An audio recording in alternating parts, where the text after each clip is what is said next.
Hello दोस्तों, स्वागत है आप सभी का एमआई कंपटीशन के यूट्यूब चैनल पर। आशा करते हैं कि आप सभी लोग बहुत ही बेहतर होंगे और अपनी प्रिपरेशन को बेहतर ढंग से आप सभी लोग कर रहे होंगे। आज हम लोग यूपी पुलिस के लिए जो मैथ का प्रैक्टिस सेट नंबर 8 है उसको देखने वाले हैं। और इस जो हमारे पास ये वाला प्रैक्टिस सेट है, इस प्रैक्टिस सेट में बहुत ही शानदार क्वेश्चन के साथ-साथ बहुत ही अच्छे-अच्छे कॉन्सेप्ट आप सभी लोगों को बताना है। उसी के साथ-साथ हम आप लोगों को ये भी बता दें कि मेरे प्यारे साथी, जो भी मैथ्स के लेक्चर हो रहे हैं, सारे कॉन्सेप्ट के और जो भी प्रैक्टिस सेट के जो भी यहाँ पर लेक्चर लिए जा रहे हैं, सारे को आप लोग कॉपी पेन लेकर के नोट डाउन कर लें, और ताकि आप लोग अपनी प्रिपरेशन को बेहतर कर सकेंगे। नोट डाउन करने से ये चीजें आप लोगों का इंप्रूवमेंट होगा, कि आप लोगों की प्रैक्टिस अच्छी होगी। और अगर कोई भी डाउट अगर आता है तो आप लोग उसको जल्दी से रिकैप करने में आसानी आप लोगों को मिलने वाली है। तो चलिए हम लोग देखते हैं आज के सेशन को, और आज के सेशन को शुरू करते हैं और देखते हैं आज का पहला प्रश्न। और इस पहले प्रश्न को हम लोग देखा जाए, सबसे पहले कह रहा है कि एक संख्या को 5 से विभाजित करने पर 12 भागफल तथा 3 शेषफल प्राप्त होता है। संख्या क्या है, इसको निकाल करके आपको बताना है। मेरे प्यारे साथी, आप लोगों को बताया गया था, जब भी आप लोगों को इस प्रकार का क्वेश्चन आता है तो हमारे पास एक फार्मूला था कि भाज्य बराबर भाजक भाजक गुणा में भागफल, भाजक गुणा में भागफल प्लस शेषफल। यही हमारे पास फार्मूला था, और इस फार्मूले पर आप रख करके आराम से क्वेश्चन को सॉल्व कर सकते हैं। देखिए, कह रहा है कि एक संख्या को 5 से विभाजित करने पर, किससे विभाजित किया जा रहा है? 5 से विभाजित किया जा रहा है, यानी कि भाजक उसका कितना हो गया? 5। विभाजित करने पर 12 भागफल प्राप्त होता है, यानी कि यहाँ पर कितना आ जाएगा? 12। शेषफल उसके पास 3 प्राप्त होता है, यानी कि प्लस में 3, यानी कि 12 पंजे में 60, और 60 में 3 को जोड़ेंगे कितना आ जाएगा? 63। इस प्रकार से क्वेश्चन आपको पेपर में देखने के लिए मिलता है। इस क्वेश्चन का ऑप्शन बी करेक्ट आंसर हो जाएगा। ठीक है, बिल्कुल आसान सा क्वेश्चन है, और ये रिमाइंडर थ्योरम जो आपका है, इसी रिमाइंडर थ्योरम से ही यह प्रश्न है, और सभी सभी एग्जाम में इससे क्वेश्चन देखने के लिए आप लोगों को मिलते हैं। चलिए चलिए हम लोग देखते हैं कि जो हमारे पास ये फ्रैक्शन यानी कि भिन्न वाले जो प्रश्न है, इस टाइप के क्वेश्चन को कैसे सॉल्व करेंगे, उस चीजों को हम लोग देखने वाले हैं। इसके ट्रिक को जानने के लिए आप लोग चैनल को सब्सक्राइब कर लीजिए, और इसके साथ ही साथ आप लोगों को शॉर्ट्स के माध्यम से इसके जितने भी कॉन्सेप्ट है, सारे कॉन्सेप्ट वहां पर बताए गए। फिर भी मैं आप लोगों को यहाँ पर जरूर बता रहा हूँ कैसे इसको सॉल्व करना है। मात्र आप लोग चंद सेकंडों में इस टाइप के क्वेश्चन को सॉल्व कर पाएंगे। कह रहा है कि 5 + 3/10 + 8 सही 5/8 - 7 सही 7/8 का मान क्या होगा? सबसे पहले आप लोगों को क्या करना होगा कि जो हमारे पास यहाँ पर पूर्णांक वाली वैल्यू है, इस पूर्णांक वाली वैल्यूज को हम लोगों को लिखना होगा। ठीक है, यानी कि पूर्णांक वाली वैल्यूज को लिखने के लिए यहाँ पर हम लोग लिखेंगे 5 + 8 - 7। जो हमारे पास यहाँ पर चिन्ह दिया रहता है, उसी चिन्ह को लेकर के हम लोग उसी साइन को लेकर के चलेंगे। ठीक है, फिर उसके बाद प्लस, जो हमारे पास भिन्न वाली संख्या बच गई, यानी कि 3/10 प्लस यहाँ पर कितना बच गया? 5/8 और -7/8। 5/8 और -7/8। ठीक है, ये हमारे पास टर्म बच गया, और इसी को हमको सॉल्व करना है। अब यहाँ पर देखिए, 5 और 8 को जोड़ेंगे, 8 × 5 = 13, -7 घटाएंगे, कितना बचेगा? 6 प्लस। अब इन सब का एलसीएम ले लेंगे, 10 का, 8 का, 8 का एलसीएम लेंगे। हमारे पास 10 और 8 का कितना आ जाएगा? सी आ जाएगा। 10 से काटेंगे, 8 बार में कटेगा, और 8 त्रिक 24 आ जाएगा ऊपर, प्लस 10 8 से काटेंगे, 10 बार में कटेगा, 10 पचे कितना आ जाएगा? 50, माइनस 8 से काटेंगे, 10 बार में कटेगा, और 10 साते 70। ठीक है, इसको सॉल्व करेंगे, 6 + 24 और 50 को जोड़ेंगे, कितना आ जाएगा? 74 - 70 और बटे में 80। ठीक है, यहाँ से कितना आ जाएगा? 6 प्लस, और 74 में से 70 को घटाएंगे, 4/80। 4 से इसको काट देंगे, 20 बार में कट जाएगा, और यहाँ से हमारे पास आ जाएगा 6 + 1/20। इसको हम लोग, जैसे हम लोग फ्रैक्शन को मिश्र भिन्न को तोड़ करके लिखे थे इस प्रकार से, वैसे इसको लिखेंगे। यानी कि यह पूर्णांक वाली वैल्यू हमारे पास यहाँ पर चली जाएगी बीच में, और 1 में क्या हो जाएगा? 20। यानी कि 6 सही 1/20 इस क्वेश्चन का क्या हो जाएगा? करेक्ट आंसर होगा, यानी कि ऑप्शन डी इस क्वेश्चन का राइट आंसर होगा। ठीक है, ऐसे प्रश्न आपको पेपर में देखने के लिए मिलते हैं। तो चलिए हम लोग देखते हैं अगले प्रश्न को, और अगला प्रश्न क्या कहता है।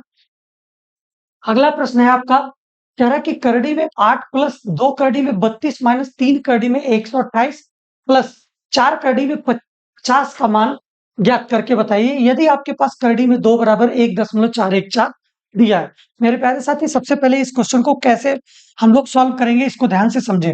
कि हमारे पास करड़ी में 2 की वैल्यू दिया हुआ है, यानी कि जो हमारे पास यहाँ पर है, सबको करड़ी में 2 के रूप में हमको बदलना होगा। सबको करड़ी में 2 के रूप में बदलेंगे तो हमारे पास यहाँ पर क्या हो जाएगा, यहाँ पर देखिए ध्यान से, 2 करड़ी में 2, यहाँ पर हम लोग 8 को क्या लिख सकते हैं, करड़ी में 8 को लिखेंगे हम लोग 2 करड़ी में 2, यानी कि यहाँ पर ध्यान से समझे कि जो हमारे पास 2 को बाहर किया गया, 2 को हम लोग अंदर लेकर के जाएंगे, 2 दूना में 4 और 4 दूना में 8, क्या हमारे पास करड़ी में 8 ही तो ये लिखा है, हम लोग करड़ी में 8 को लिख लिए। इसी प्रकार से हम लोग 32 को लिखेंगे, ठीक है, 32 को हम लोग लिखेंगे करड़ी में 32 जो हमारे पास है, 32 को हम लोग अगर तोड़ेंगे तो 16, 4 करड़ी में 4 गुना में 4 गुना में 2, 4 चौक को 16 दुना में 32, यानी कि करड़ी में से बाहर क्या आ जाएगा 4 और यहाँ पर क्या आ जाएगा प्लस 2 करड़ी 2 गुना में 4 करड़ी में 2, ठीक, माइनस। अब हम लोग इसको तोड़ते हैं, इसको तोड़ेंगे हमारे पास क्या आ जाएगा 8 गुना में 8 और 8 अट्ठा 64 दुना में 128, यानी कि हम लोग 128 को जब तोड़ेंगे तो हमारे पास इतना आ जाएगा और यहां से बाहर क्या आएगा 8 को हम लोग बाहर कर लेंगे और करड़ी में 8 को बाहर करेंगे तो यहां से कितना आ जाएगा 3 गुना में 8 करड़ी में 2, ठीक है। अब हम लोग इसी प्रकार से इसको सॉल्व करते हैं, यानी कि 50 को जब तोड़ेंगे 5 गुना में 5, ठीक है, और 5 पच्चे 25 गुना में 2, यानी कि 25 दुना में 50, ठीक है। तो हमारे पास वहां से क्या आ जाएगा 5 बाहर आ जाएगा, 5 चौक को 20, यानी कि यहाँ पर प्लस 20 करड़ी में 2। अब हम लोग इसको सॉल्व करेंगे, यहां से देखें 2 करड़ी में 2 तो हमारे पास ये आ गया, प्लस 4 दुना में 8 करड़ी में 2, माइनस 8 त्रिका 24 करड़ी में 2, प्लस 20 करड़ी में 2, हमारे पास ये टर्म आ गए। अब इसको हमको सॉल्व करना है, यहां से देखें कि जो प्लस वाला है उसको लेकर के चले, 20 और 8 28 2 30, यानी कि 30 करड़ी में 2 यहां पर आ गया, माइनस 24 करड़ी में 2 हमारे पास यहां पर है, 30 में से 24 को घटाएंगे तो आ जाएगा 6 करड़ी में 2, यानी कि 6 करड़ी में 2, करड़ी में 2 का मान दिया हुआ है 1.414, ठीक है, 1.414, यानी कि बराबर 6 से इसको मल्टीप्लाई करेंगे, ठीक है, 6 चौका 24 को 4, हासिल 2 का लगेगा, 6 कन्नम 6 2 8, ठीक है, 6 चौका 24 को 4, हासिल 2 का लगेगा और 6 कन्नम 6 और 2 8, यानी कि 8.484, 8.484 इस क्वेश्चन का राइट आंसर होगा। ऐसे आपको वैल्यूज को फाइंड करना है और ऐसे क्वेश्चन को तोड़ करके आप लोगों को सॉल्व करना होगा। जो हमारे पास यहाँ पर करड़ी में वैल्यूज दी हुई है, सबसे पहले यही चीज को चेक करेंगे कि हम लोग करड़ी में 2 में कैसे बदलें। करड़ी में 2 का मान आपको दिया हुआ है, इसलिए हमको सभी को जो भी हमारे टर्म दिए थे सबको करड़ी में हम लोग करड़ी में 2 के रूप में बदले, फिर उसके बाद क्वेश्चन को आगे सॉल्व किए। चलिए हम लोग देखते हैं अगले प्रश्न को, और अगला प्रश्न आपका बहुत ही शानदार है, बहुत ही बेहतरीन है। इसे सॉल्व करने का हम लोग प्रयास करते हैं। कैसे सॉल्व करना होगा, सबसे पहले देखें। कह रहा है कि 111 सही 1/2 प्लस 111 सही 1/6 प्लस 111 सही 1/12 प्लस 111 सही 1/20 प्लस 111 सही 1/30 का मान क्या होगा। मेरे प्यारे साथी, इस क्वेश्चन को आपको सॉल्व करना है। इस क्वेश्चन को सॉल्व करने के लिए ध्यान से समझे, पहले हम लोगों को क्या करना होगा इसे ध्यान से देखें। किस प्रकार से इस क्वेश्चन को हम लोग सॉल्व करें, इसे पहले देखें।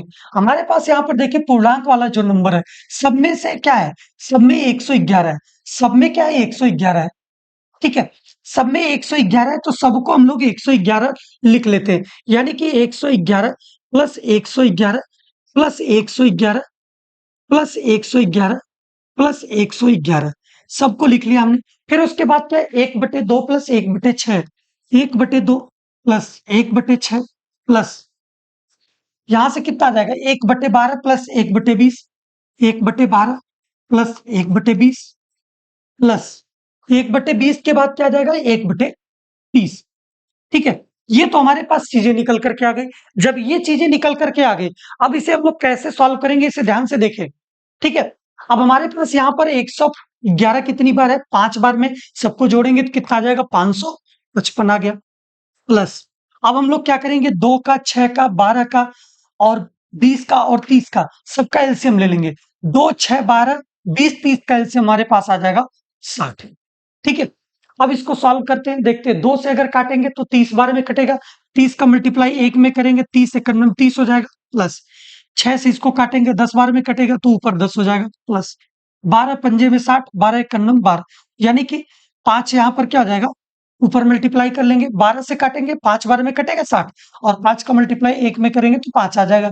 20 से काटेंगे 30, 3 12 में कट जाएगा और यहाँ पर क्या हो जाएगा 3 प्लस 30 से काटेंगे 60 को, 2 12 में कट जाएगा और ऊपर कितना आ जाएगा 2। ये टर्म आपके पास निकल करके आ गए। अब इसे सॉल्व करते हैं हम लोग, यानी कि यहाँ पर कितना आ गया 555 प्लस 30 10 40 5 45 45 3 48 48 2 50, यानी कि 50/60। जीरो से जीरो आपका कट जाएगा, यानी कि इसको हम लोग सॉल्व करेंगे तो 555 सही 5/6 इस क्वेश्चन का क्या हो जाएगा, करेक्ट आंसर हो जाएगा। ठीक है, हम आप लोगों को बता चुके हैं कि इस टाइप के भिन्न को कैसे हम लोग पूर्णांक को और भिन्न को लेकर के मिश्र भिन्न बनाते हैं, ये चीजें आप लोग यहाँ पर ध्यान दें। और 555 सही 5/6 इस क्वेश्चन का करेक्ट आंसर हो जाएगा, यानी कि ऑप्शन सी इस क्वेश्चन का राइट आंसर होगा। चलिए हम लोग देखते हैं अगले प्रश्न को, और अगला प्रश्न क्या कहता है इसे ध्यान से देखा जाए।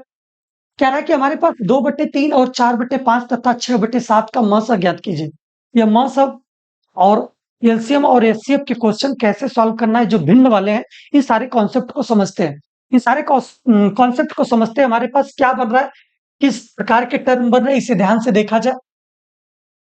ठीक है, चलिए इस क्वेश्चन में कह रहा है कि हमारे पास 2/3 छोटा हो गया, क्या इसे दिख नहीं रहा है, थोड़ा सा इसे बढ़ा देते हैं। और ठीक है, 2/3 और 4/5 तथा 6/7 का मस अज्ञात कीजिए। जब मस अज्ञात करता है, भिन्न का मस अगर निकालना रहता है आपको पास, भिन्नों का मस, जब भिन्न का मस अगर निकालने की बात करता है तो हम लोग क्या करते हैं, जो हमारे पास अंश होता है, अंश का हम लोग क्या निकालते हैं, मस निकालते हैं। यानी कि मस, हमको मस निकालना होगा किसका, मस 2 कामा 4 कामा 6 का निकालना होगा। और हमारे पास जो हर होगा, हर का हम लोगों को निकालना होगा, हर का हम लोग निकालेंगे लस। ठीक है, लस निकालेंगे हर का, यानी कि 3 5 7। ठीक है, अब देखिए म स निकालिए, 2 4 6 का म स हमारे पास क्या होगा, म स निकालने के लिए हम लोग देखते हैं बेटा, 2 का फैक्टर करेंगे तो 1 गुना में 2, 4 का फैक्टर करेंगे तो इसी प्रकार से 2 गुना में 2, 6 का फैक्टर करेंगे तो हमारे पास 2 गुना में 3। यानी कि जो हमारे सब में कॉमन होता है, जो सब में कॉमन होता है वही तो म स होता है, यानी कि म स हमारे पास क्या आ गया 2।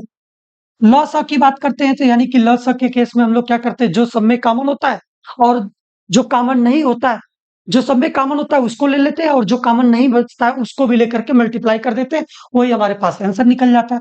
यानी कि 2 4 6 का म स हमारे पास कितना आ गया 2, 3 5 7 का हमारे पास ल स कितना आ जाएगा, 5 3 15 और 15 6 90, 15 7 105, यानी कि 105 आ जाएगा। यानी कि 2/105 आपका इस क्वेश्चन का करेक्ट आंसर होगा, यानी कि आपके पास ऑप्शन बी इस क्वेश्चन का राइट आंसर हो जाएगा, 2/105। अगर इसी में आपसे कह देता कि भिन्नों का लस ज्ञात करके बताइए, उस केस में आप क्या करते, भिन्नों का जब लस निकालने की बात करता तब आप क्या करते, अंश का लस बटे में क्या करेंगे, हर का म स निकाल करके हम लोग भाग दे देंगे तो हमारे पास म स निकल जाएगा भिन्नों का। इस प्रकार के कॉन्सेप्ट को आप लोग ध्यान से समझे और कॉपी पेन पर नोट करते हुए चलें, ताकि आप लोग अपनी प्रिपरेशन को बेहतर कर पाएंगे। चलिए हम लोग देखते हैं अगले प्रश्न को, और अगला प्रश्न कह रहा है कि हमारे पास 7436 को 13:31 के अनुपात में बांटा जाता है, तो छोटे भाग का मान ज्ञात करके बताइए। छोटे भाग का मान ज्ञात करके बताना है। मेरे प्यारे साथी, हमारे पास कुल क्या है, कुल हमारे पास 7436 है, यानी कि 7436 यहाँ पर कुल है। ठीक है, आपसे पूछा क्या है, छोटे वाले का मान पूछा, यानी कि इनमें भिन्न में क्या है, छोटा क्या है 13 और बटे में क्या है। अब कुल कितना है ये हमारे पास, कुल हम लोग इसको जोड़ लेंगे, यानी कि 13 + 31। ठीक है, यहां से कितना आ जाएगा, 7436 है ना, तो 7436 गुना में 13 और बटे में यहां से कितना आ जाएगा, 3 1 4 और 3 1 4। हम लोग इसको काट करके देखते हैं, 4 से अगर काटेंगे हमारे पास कितना, 4 से काटेंगे तो 11 12 में कट जाएगा, 4 से इसको काटेंगे 4 1 9 4, 3 7 यहाँ पर आ जाएगा, 4/32 और 2 बच जाएगा, 4 पंजे में 20, 4 9 36। फिर से 11 से इसको काटेंगे, 11 11 1 9 11 और यहाँ पर आपके पास आ जाएगा 7 और 11 6 66 और 9 बच जाएगा, 11 9 99, यानी कि 169 गुना में 13। इसको मल्टीप्लाई करेंगे, 13 नामा 117 को 7 हासिल 11 का, 13 छक 78, 78 1 69, और 69 और 10 कितना आ जाएगा, 69 10 79, हासिल आपका 8 आ जाएगा, और 13 का नम 13 और 8 को जोड़ेंगे तो कितना आ जाएगा, 13 8 21, यानी कि आपके पास 2197 इस क्वेश्चन का राइट आंसर होगा, यानी कि ऑप्शन ए इस क्वेश्चन का राइट आंसर हो जाएगा। ऐसे प्रश्न आपको जो हमारे पास अनुपात और समानुपात का चैप्टर जो आपको दिया हुआ है एग्जाम में, सिलेबस में दिया हुआ है, उसी सिलेबस से इस प्रकार के क्वेश्चन आपको पेपर में देखने के लिए मिलेंगे। तो हम लोग इस क्वेश्चन को इस प्रकार से सॉल्व करेंगे। चलिए हम लोग देखते हैं अगला प्रश्न, और अगला प्रश्न क्या कहता है, जो हमारे पास पार्टनरशिप से यह प्रश्न है।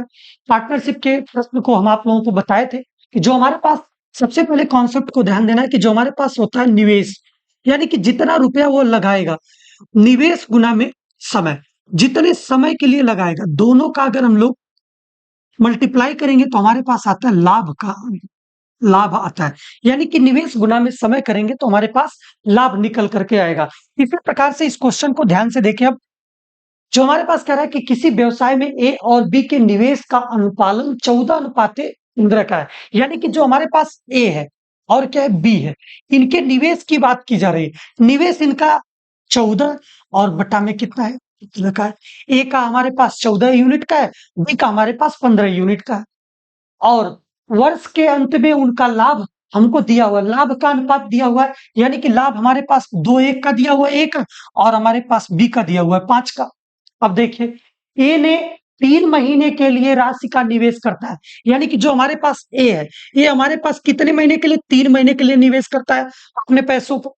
ठीक है, 3 महीने के लिए जब निवेश किया तो उसका लाभ कितना हो गया, दो का हो गया, 2 यूनिट का हो गया। उसी प्रकार से कह रहा है कि बी ने कितने समय के लिए अपना पैसा इन्वेस्ट किया था, यानी कि निवेश किया था। हम लोग मान लेते हैं कि वह x महीने के लिए इन्वेस्ट किया था, तो हमारे पास ये भी लाभ का अनुपात बन गया, लाभ बन गया, और ये भी, और हमारे पास दोनों का ए और बी के लाभ का अनुपात 2:5 दिया हुआ है, तो ये तो हम लोग बराबर कर देंगे। 3 से इसको काटेंगे, 3 5 15। ठीक है, अब हम लोग क्या करेंगे, x को क्रॉस मल्टीप्लाई कर लेते हैं, यानी कि 14 गुना में 5, और बराबर में क्या जाएगा, 5 गुना में x और गुना में 2। ठीक है, 5 से या 5 कट जाएगा, 2 से अगर काटेंगे तो 2 7 14 हो जाएगा, यानी कि x बराबर आपके पास आ गया 7 महीना। x बराबर आपके पास आ गया 7 महीना, यानी कि जो b था, b 7 महीनों के लिए अपने पैसे को इन्वेस्ट किया था, यानी कि ऑप्शन सी इस क्वेश्चन का राइट आंसर हो जाएगा, ऑप्शन सी इस क्वेश्चन का राइट होगा। चलिए हम लोग देखते हैं अगला प्रश्न, और अगला प्रश्न क्या कहता है, इसको ध्यान से देखें। 2 और 22 के बीच सभी विषम पूर्णांकों का औसत ज्ञात करके बताना है। 2 और 22 के, सबसे पहले आप क्या करें कि जो हमारे पास 2 और 22 है, 2 के अगला हमारे पास नंबर क्या होता है, 3। 3 हमारे पास विषम है, डॉट डॉट डॉट डॉट। फिर उसके बाद हमारे पास 22 कह रहा है, 22 के बीच में, यानी कि 22 से पहले 21 होगा, और 21 क्या होगा आपके पास, विषम होगा। अब मेरे प्यारे साथी, आपको हमें एक ट्रिक बताए थे कि जो आपके पास जब भी आप लोगों से पूछता है, जब उनका अंतर समान हो, जब संख्याओं के बीच अंतर समान होता है, तब हम लोग औसत कैसे निकालते हैं, इसे जाने हम लोग। ठीक है, तो हमारे पास जब औसत समान होता है, तो हम लोग पहली संख्या और अंतिम संख्या, पहली संख्या और अंतिम संख्या दोनों को लेकर के जोड़ करके 2 से भाग दे देते हैं, वही हमारा क्या होता है, औसत बनता है। यानी कि जो हमारे पास औसत होगा, औसत का जो फार्मूला होगा, पहली संख्या प्लस अंतिम संख्या, पहली संख्या प्लस अंतिम संख्या बटा में क्या हो जाएगा, 2। मेरे प्यारे साथी ध्यान से समझे इस बात को, कि जो हमारे पास यहां पर आप कहोगे कि सर पहली संख्या आप 3 को क्यों ले रहे हो, पहली संख्या आपको 3 इसलिए लेना है क्योंकि प्रश्न में बोला है 2 22 के बीच, यानी कि 2 के आगे और 22 से पहले जो विषम संख्याएं आएंगी, उन्हीं विषम संख्याओं का औसत आपको निकाल करके बताना है। पहली संख्या 2 के बाद कौन सी है, 3 है, प्लस, और अंतिम संख्या विषम संख्या कौन सी बन रही, 22 से पहले, यानी कि 21 बन रही है, और बटा में क्या हो जाएगा 2। 21 में 3 को जोड़ेंगे 24, बटा में क्या हो जाएगा 2। 2 से काट देंगे, हमारे पास 12 12 में कट जाएगा, और यही आपके पास 12 इस क्वेश्चन का करेक्ट आंसर हो जाएगा, यानी कि ऑप्शन बी इस क्वेश्चन का राइट आंसर होगा। यही क्या होगा, विषम पूर्णांकों का औसत होगा, जो 2 से 22 तक के बीच के जो विषम पूर्णांक होंगे उनका औसत हमारे पास क्या होगा, 12 होगा। ठीक है, इस प्रकार के क्वेश्चन आपके औसत चैप्टर से पूछे जाते हैं। चलिए हम लोग देखते हैं अगला प्रश्न, और अगला प्रश्न आपका प्रतिशत से रिलेटेड है। इस परसेंटेज के क्वेश्चन को हम लोग कैसे सॉल्व करेंगे, इसे ध्यान से देखें। ठीक है, थोड़ा सा हम छोटा कर दें इसको ताकि लिखने में आसानी होगी।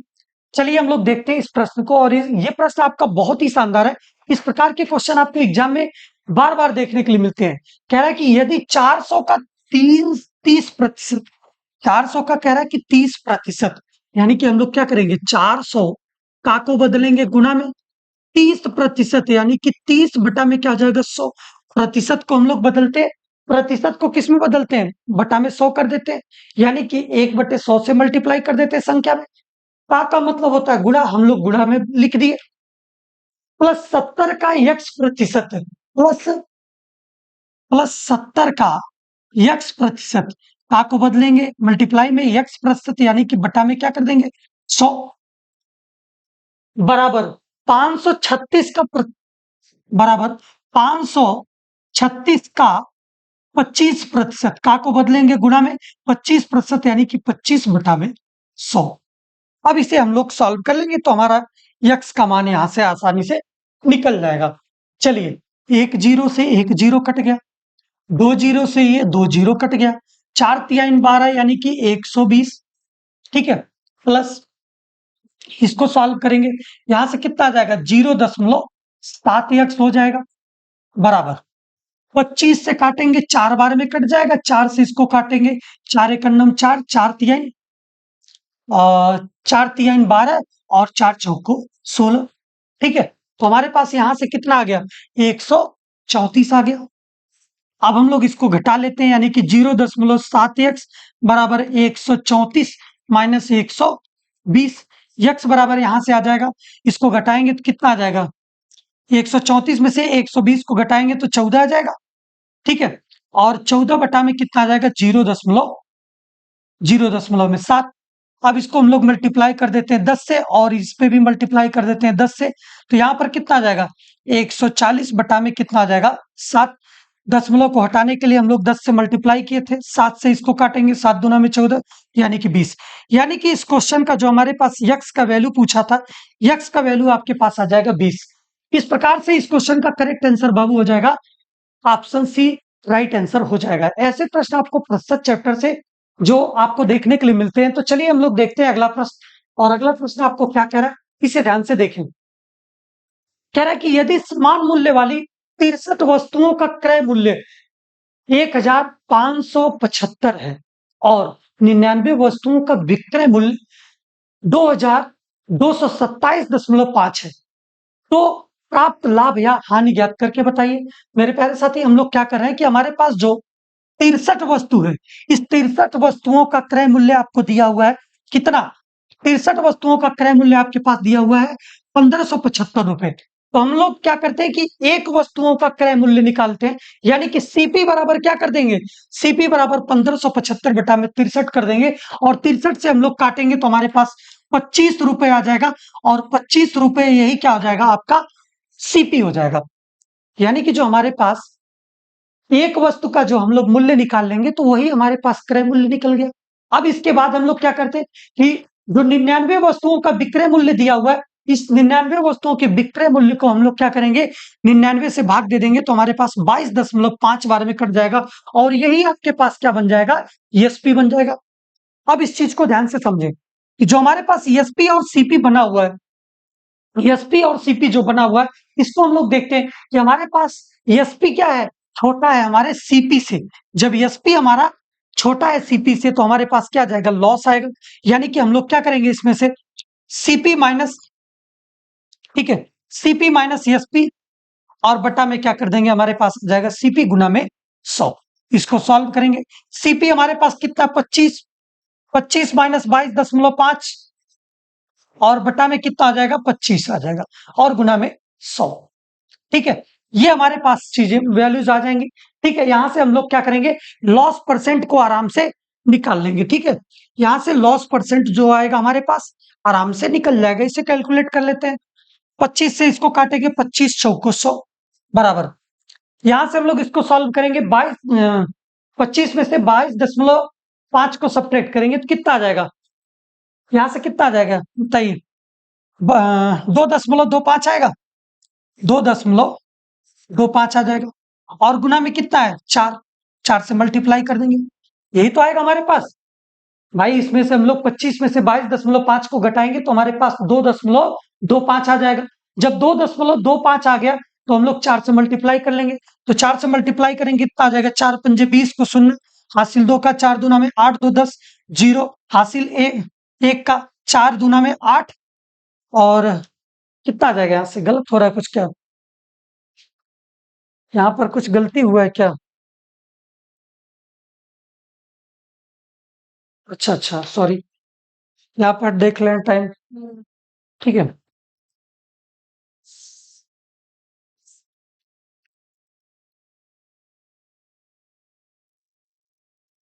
ठीक है, तो हम लोग क्या करेंगे, यहां से क्या करेंगे कि जो हमारे पास 25 है, 25 में से 22.5 को घटा देंगे, तो 25 में से 22.5 को घटाएंगे तो यहां से कितना आ जाएगा, 25 दशमलव में से 22.5 को घटा देते हैं, यानी कि 5 को घटाएंगे, यहाँ पर कितना आ जाएगा, 5 बचेगा, और यहाँ 4 में से 2 को घटाएंगे कितना बच जाएगा, 2, और यहाँ पर कितना आ जाएगा, यहाँ पर बताइए कितना आ जाएगा, 2।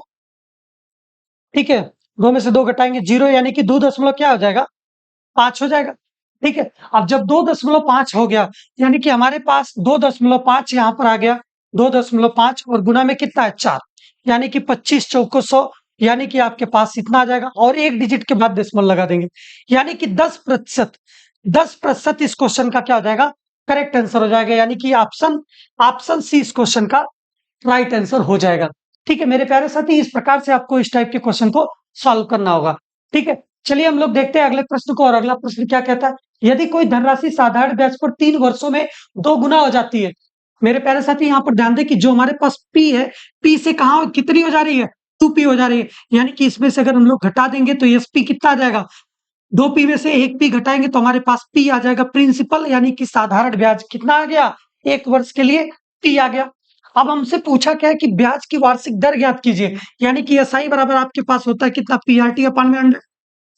ठीक है, पीआरटी अपान में 100 होता है।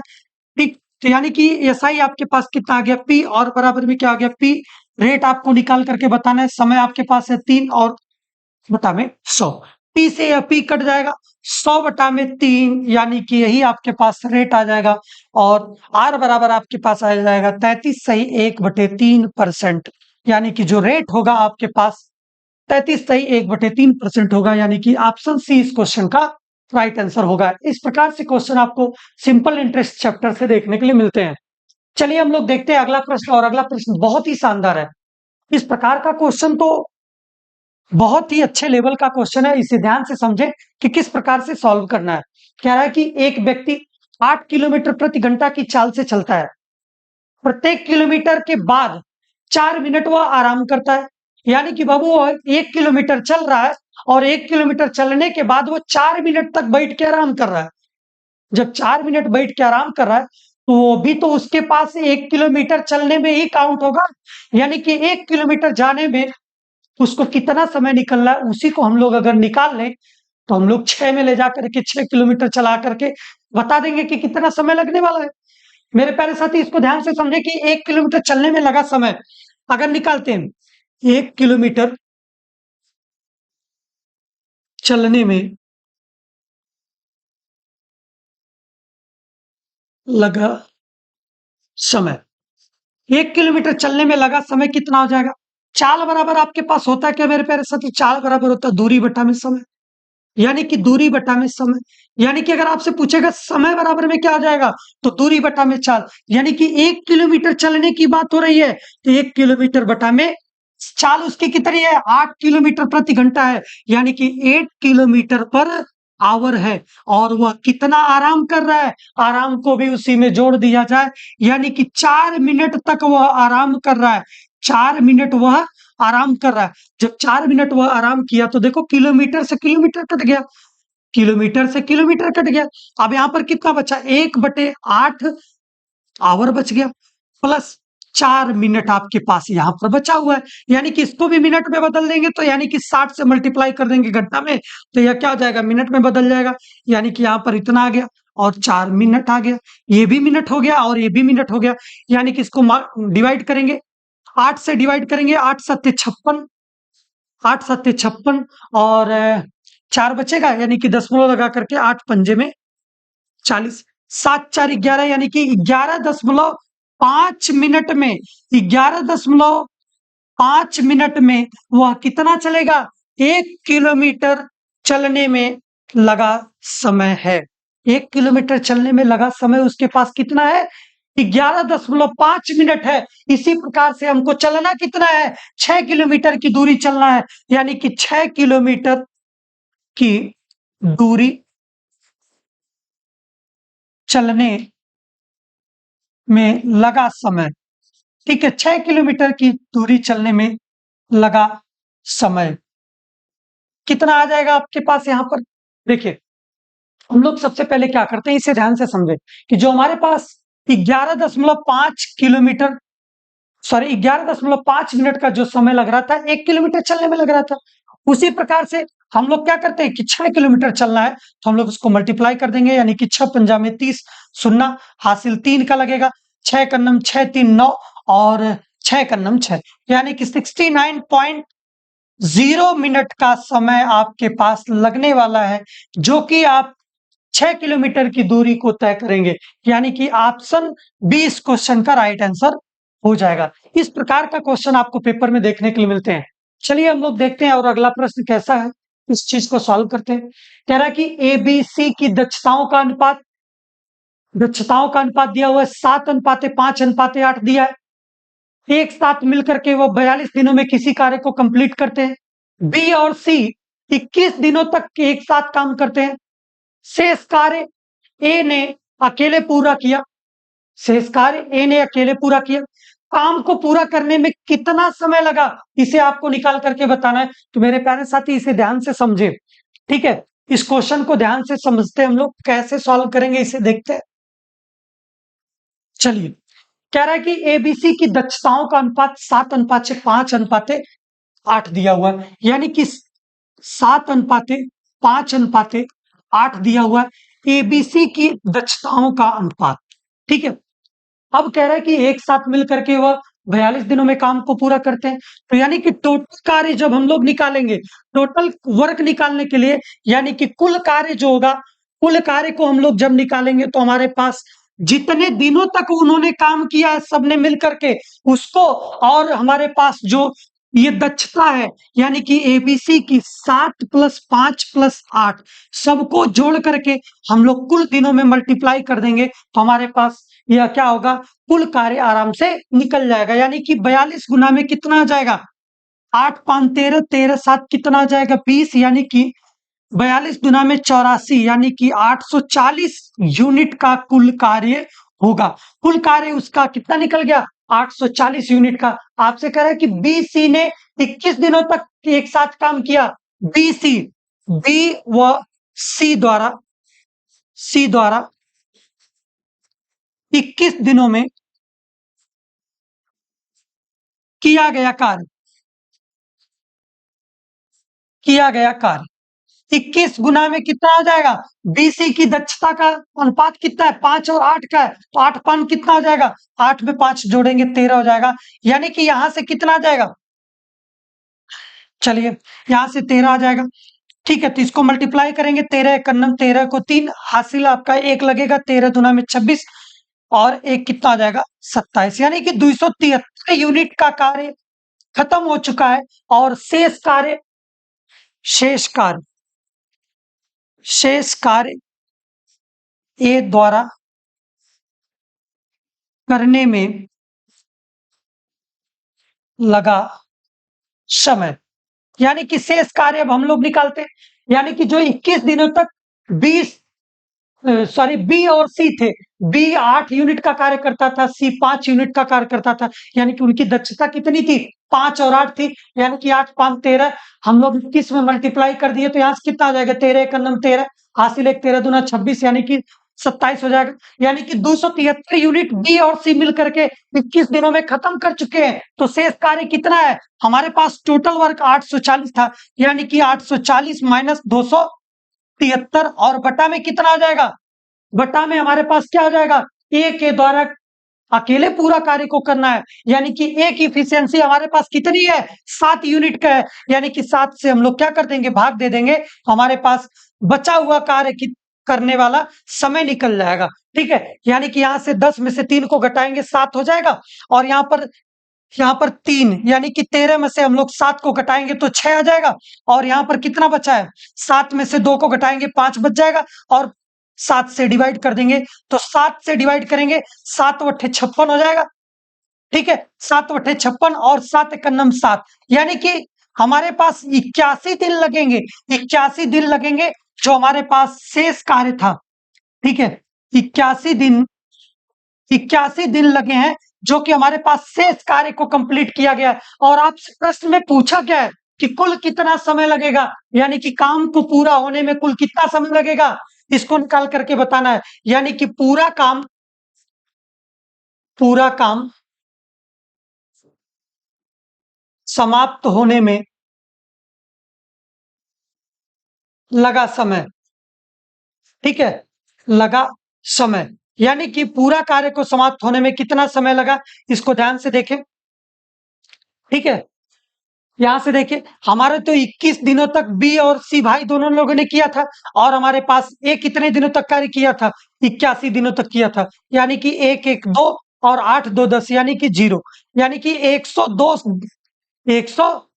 दिन, 102 दिन में पूरा कार्य क्या होगा? समाप्त होगा। अब मेरे प्यारे साथी ऑप्शन को देखें।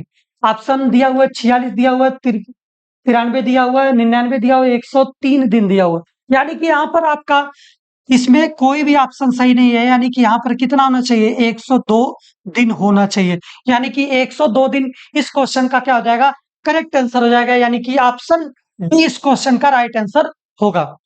इस प्रकार से आपको टाइम एंड वर्क से क्वेश्चन पूछे जाते हैं। चलिए हम लोग देखते हैं अगले प्रश्न को, और अगला प्रश्न क्या कह रहा है?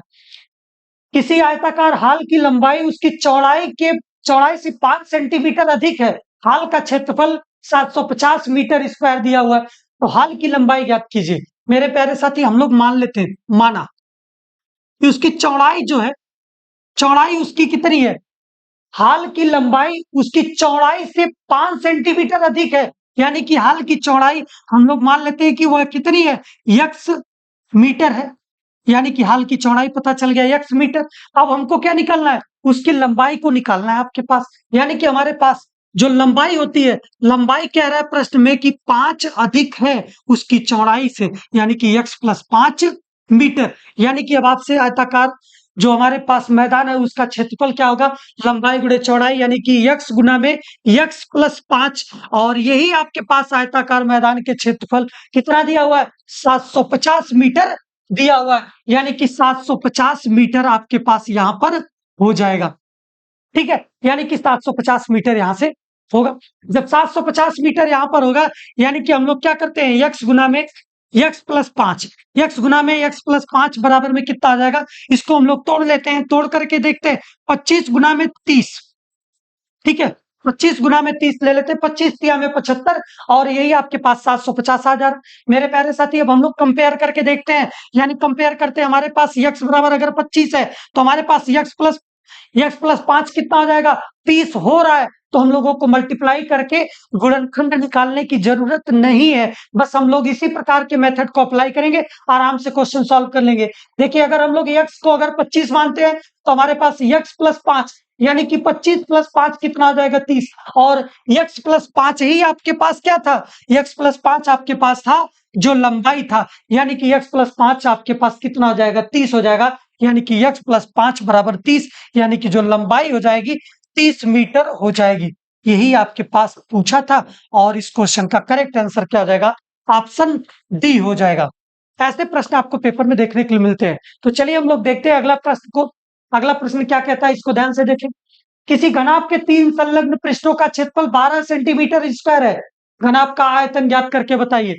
मेरे प्यारे साथी, सबसे पहले आप लोग घनाभ को देखें। यहाँ पर घनाभ होता कैसा है, यानी कि जिसकी लंबाई, चौड़ाई और ऊंचाई तीनों क्या हो, भिन्न भिन्न हो। यानी कि L does not equal to B does not equal to C, तीनों बराबर ना हो। ठीक है।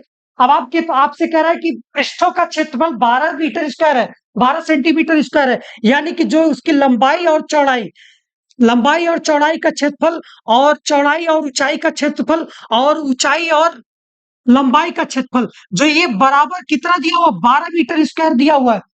ठीक है, 12 सेंटीमीटर स्क्वायर दिया हुआ है। जब आपके पास ये निकल गया, हम लोग क्या कर देते हैं, बायां पक्ष को मल्टीप्लाई कर देते हैं और दायां पक्ष को अलग अलग मल्टीप्लाई कर देते हैं। यानी कि जो हमारे पास अगर अलग अलग देखा जाए तो एल बी बराबर कितना आएगा, सॉरी यहाँ पर एल बी बराबर कितना आ जाएगा, 12, और बी एच बराबर भी क्या होगा, 12, और एच एल बराबर भी क्या होगा, बराबर 12। यानी कि इस प्रकार से अगर देखा जाए, तीनों की वैल्यू कितनी है, 12। अगर हम लोग बाएं पक्ष को दाएं पक्ष से मल्टीप्लाई कर दें तो हमारे पास L B into B H into H L, 3 बार मल्टीप्लाई करेंगे, 12 गुना में 12 गुना में 12। ठीक है, तो हमारे पास ये आ जाएगा। इस प्रकार से हम लोग इसको बाहर करते हैं, सॉल्व करते हैं। यानी कि एल बी एच का स्क्वायर हो जाएगा, सब का सब 2 बार है तो स्क्वायर हो जाएगा, बराबर में कितना आ जाएगा, 12 गुना में 12 गुना में 12, यानी कि 12 का क्यूब होता है 1728। ठीक है, अब हम लोग क्या करें, अगर किसी प्रकार से एलबीएच निकाल दे तो हमारे पास आंसर आराम से निकल जाएगा। यानी कि एलबीएच हमारे पास क्या आ जाएगा, अंडर रूट में कितना आ जाएगा, 1728। ठीक है, 1728 को हम लोग यहाँ से इसका वर्गमूल निकालते हैं, और वर्गमूल निकालते ही हमारे पास क्या हो जाएगा, आराम से क्वेश्चन सॉल्व हो जाएगा। यानी कि अंडर रूट में कितना आ जाएगा, 24 गुना में 24 और गुना में 3। ठीक है, तो हम लोग क्या करेंगे, यहां से 24 को बाहर निकाल देंगे, यानी कि 24 यहां से कितना आ जाएगा, 24 अंडर रूट में 3 हो जाएगा मेरे प्यारे साथी। तो आप लोग यहां से आराम से इसके फैक्टर निकालेंगे 24 गुना में 3, ये आपका फैक्टर आएगा 1728 का। और भी आप लोग सिंपल वे में निकाल सकते हैं, आराम से क्वेश्चन सॉल्व हो जाएगा। यानी कि 24 और डी में 3 इस क्वेश्चन का राइट आंसर हो जाएगा, यानी कि ऑप्शन डी इस क्वेश्चन का राइट होगा। तो चलिए हम लोग देखते हैं अगले प्रश्न को, और अगला प्रश्न क्या कहता है, इसे ध्यान से देखते हैं। एक कंपनी की बात करें, कंपनी में लगातार 2 साल में विभिन्न प्रकार के कर्मचारियों का प्रतिशत दर्शाया गया है। वर्ष 1998 में ए प्रकार के कर्मचारियों की संख्या वर्ष 1997 में डी प्रकार के कर्मचारियों की संख्या कितने प्रतिशत अधिक है। मेरे प्यारे साथी, आपको यही निकाल करके बताना है। चलिए हम लोग देखते हैं इस क्वेश्चन को कैसे सॉल्व करेंगे। ये आपका पाई चार्ट का क्वेश्चन बहुत ही शानदार है। इस प्रकार के क्वेश्चन आपके पेपर में बार बार पूछा जाता है, और लगभग सभी एग्जाम में पूछा जाता है। ये स्पेशली केवल यूपीपी के लिए ही नहीं है, सभी एग्जाम में ये देखने के लिए मिलता है। जो बार ग्राफ होते हैं, पाई चार्ट होता है, दंड आरेख चार्ट होता है, इन सारे चार्ट से आपको क्वेश्चन जरूर देखने के लिए मिलता है। तो चलिए इसको कैसे सॉल्व करेंगे, इसे ध्यान दें। कह रहा है कि कुल कर्मचारी हमारे पास 42,980 है वर्ष 1997 में। यानी कि जो डाटा आपको विजिबल नहीं हो रहा है उसको हम बता दे रहे हैं। यानी कि कुल कर्मचारी 42,980 1997 में, ए का 20%, बी का 6%, सी का 10%, डी का 15%, ई का 27% और एफ का 22% दिया हुआ है। उसी प्रकार से कुल कर्मचारी हमारे पास है 48,680 वर्ष 1998 में, ए का 25%, बी का 10%, सी का 11%, डी का 9%, बी का 27% और एफ का 18% दिया हुआ है। अब आपसे पूछा क्या, इसे ध्यान से देखिए। वर्ष 1998 में कर्मचारी जो है हमारे पास ए प्रकार का है, उसका कितनी संख्या है उसको निकालिए। यानी कि जो हमारे पास 1998 में हमारे पास ए कर्मचारियों की संख्या, ए कर्मचारियों की संख्या कितनी हो जाएगी, यहां से आप निकालें। ये कर्मचारियों की संख्या कितनी 1998 में, 48,680 कितना है, ये कितना है 25%। यानी कि हमारे पास कुल कर्मचारियों का 25% ही हमारे पास क्या निकल जाएगा, आपके पास ए के कर्मचारियों की संख्या निकल जाएगा। यानी कि 25 चौको 100, 4 से इसको काटेंगे, 4 एक अन्नम 4, 4 दूना में 8, 4 एक अन्नम 4, 2 6, यानी कि यहाँ पर कितना आ जाएगा 24 हो जाएगा, 4 चौको 24, यानी कि 0 बढ़ा देंगे। यानी कि 12,160 कर्मचारी हमारे पास किसमें हो जाएंगे, ए के हो जाएंगे 1998 में। उसी प्रकार से वर्ष 1997 में डी कर्मचारियों की संख्या डी कर्मचारियों की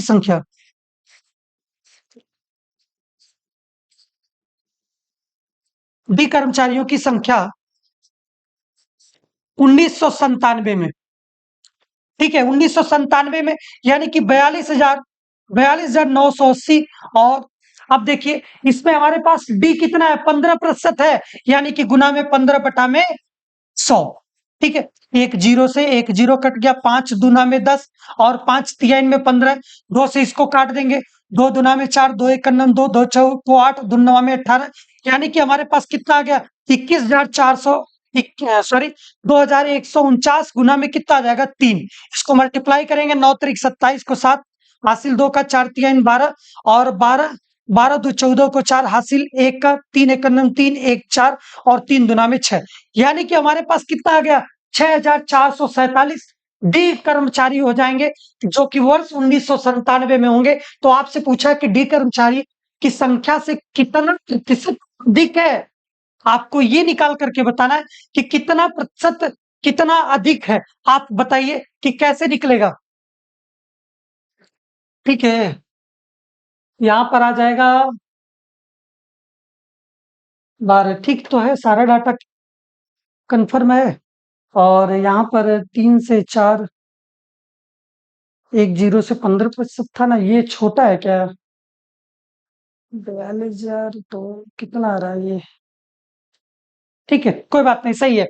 चलिए हम लोग देखते हैं, अब इसको हम लोग क्या करेंगे, घटा लेते हैं, घटाते हैं, कितना है 6,447, 6,447, और यहाँ पर कितना है, यहाँ पर कितना है आपके पास, अच्छा चलिए 12,100, 12,160 में से हम लोग घटा लेते हैं, हमारे पास कितना है 6,447, 6,447 बटा में कितने, यहां से घटाएंगे इसको कितना आ जाएगा, 10 में से 7 घटाएंगे 3 आ जाएगा, यहां से 10 में से 7 को घटाएंगे 3, और यहाँ पर 5 में से 4 को घटाएंगे 1, 11 में से 4 को घटाएंगे 7, और यहाँ पर कितना आ जाएगा 11, यानी कि 11 में से 6 को घटाएंगे कितना आ जाएगा 5, यानी कि 5,713, 5,713 इस क्वेश्चन का क्या हो जाएगा, करेक्ट आंसर हो जाएगा, यानी कि इतने कर्मचारी इसके क्या होंगे, अधिक होंगे, यानी कि हम लोग इसको घटा करके आराम से इस क्वेश्चन को सॉल्व कर लेंगे।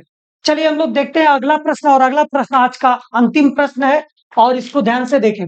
एक गेंद जमीन पर टप्पा खाकर, कह रहा है कि एक गेंद जमीन पर टप्पा खाकर अपनी पूर्व ऊंचाई से 3/8 ऊंचाई वापस जाती है।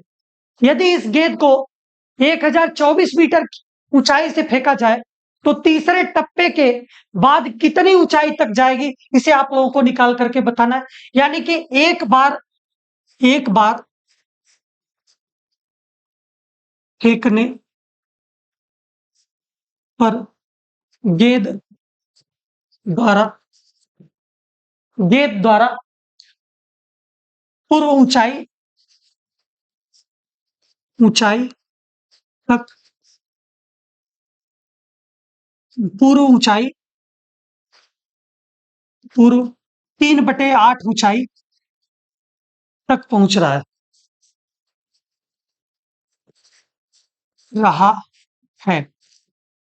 अब एक बार जब उछाला जा रहा है तो 3/8 ऊंचाई तक वापस जाता है, ठीक है। अब कह रहा है कि 3 बार उछाला गया, यानी कि 3 बार जब उछाला जाएगा तो 3/8 एक बार, और 3/8 2 बार उछाला गया, यानी कि 3/8 3 बार उछाला गया।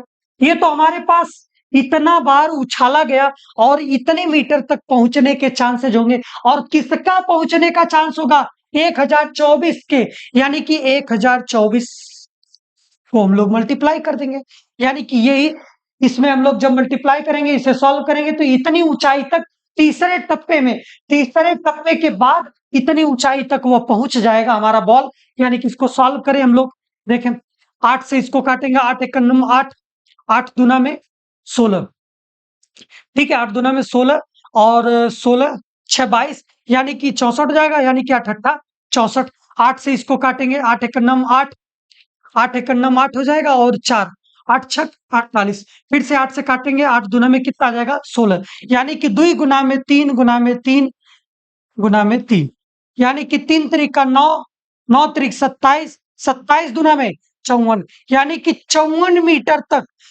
मीटर तक वह क्या जाएगा, 1024 मीटर की ऊंचाई तक के 54 मीटर तक वह वहां पर पहुंचेगा, यानी कि तीसरे टप्पे के बाद इतनी ऊंचाई तक जाएगा। यानी कि ऑप्शन ए इस क्वेश्चन का राइट आंसर होगा। ऐसे क्वेश्चन आपके पेपर में देखने के लिए मिलते हैं मेरे प्यारे साथी, और इस टाइप के क्वेश्चन आपको जरूर देखने के लिए मिलता है। तो जो भी प्रैक्टिस सेट में यहाँ पर क्वेश्चन बताए जा रहे हैं, सारे क्वेश्चन को आप लोग अच्छे से सॉल्व करें, और जो भी आप लोगों को डाउट होता है आप लोग कमेंट बॉक्स में कमेंट कर सकते हैं, अपने डाउट को पूछ सकते हैं। अगर आप लोग चैनल पर नए हैं तो चैनल को सब्सक्राइब कर लीजिए। और यहाँ पर मैथ्स के साथ साथ आपको रीजनिंग का और जीके जीएस और जो हिंदी का सभी चीजों का, सभी सब्जेक्ट का आपके प्रैक्टिस सेट इस चैनल पर चल रहा है। तो आप लोग यहाँ पर वीडियो को देख करके अपनी प्रिपरेशन को बेहतर कर सकते हैं। और बहुत बहुत धन्यवाद आपको, और आगे हम लोग मिलते हैं प्रैक्टिस सेट नंबर 9 में। और इसी के साथ धन्यवाद। जय हिंद, वंदे मातरम।